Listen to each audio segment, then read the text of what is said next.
Իսկ հեշտ էր գալ մարդկանց ասել, որ Ղարաբաղի հարցը լուծված է, բայց գնալ բանակցել, որ հողերը տակ եւ այլն եւ այլն։ Իսկ դա հեշտ էր, պարոն Օհանյան։ Կփորձեք կիսվել ձեր բանով։ Դուք էլ մի օր մեմուարներ գրեք եւ ուրեմն կիսվեք ձեր փորձառությամբ։ Հիմա բանան եմ։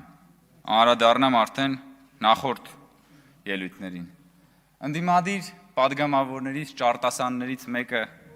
այստեղ ասում էր, որ մենք ձեր հակապատկերն ենք,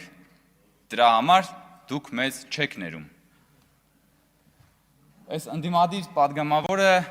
չկանխամտածված ճշմարտություն է ասել, բայց կիսա ճշմարտություն, որովհետև ներել չներելու հարցը մի կողմ դնենք, որովհետև մենք չենք, որ ձեզ պիտի ներենք կամ չներենք, բայց այո, մենք ձեր հակապատկերն ենք, դուք մեր հակապատկերն եք։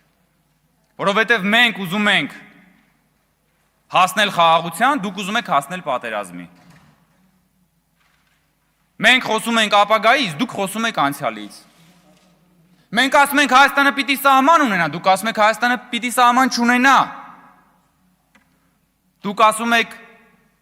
մահ կամ ազատություն, հետո ազատությունը պահում եք ձեզ, մահը տալիս ժողովրդին, մենք ասում ենք կյանք եւ ազատություն եւ երկուսն էլ ասում ենք ժողովրդի համար։ Այստեղ այո, մենք իրար հակապատկեր ենք։ Իսկ կների ձեզ ժողովուրդ թե չի ների, ժողովուրդն է ձեզ ներողը, բայց դուք ամենամեծ խնդիրն է, որ նույնիսկ ներողություն չեք խնդրել։ Տիկին Աննա Գրիգորյանը բանը ասեց ու գնաց, ասում է Big Brother is watching you, Օրվելյան հայտնի բանն է ցիտում, հա, ձեզ հետևում են, ասում է մեզ գաղտնը լսում են։ Կներեք,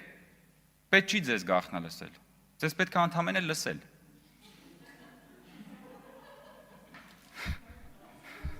Դուք մեր փոխարեն ամեն ինչ անում եք, ձեզ ընդհանրապես պետք է լսել։ Ձեր հետ գիտեք ինչա պատահել մի հատ։ Ինչա պատահել Ռոբերտ Քոչյանին, Սերժ Սարգսյանին եւ ձեզ բոլորիդ իշխանությունը կորցնելուց հետո։ Ուղիղ եթերն է պատահել։ Ուղիղ կամերան պահում ենք ձեր վրա, միացնում ենք ուղիղ եթերը եւ լսում ենք։ Ինչ գաղտնա լսել։ Ձեր ելույթները, կամ որ ասենք բանը Աննա Գրիգորյանը գալիս եւ խոսում է կոռուպցիայից։ Ամեն անգամ ինքը գալիս եւ ասում է, ինչ ուզում եք, որ ես չխոսեմ կոռուպցիայից։ Չէ, խոսեք, բայց երբ որ ինքը խոսում է կոռուպցիայից, գիտեք, բան կա, չէ, սենց ինձ ինչա հիշացնում էլի իր ելույթները կոռուպցիայի վերաբերյալ։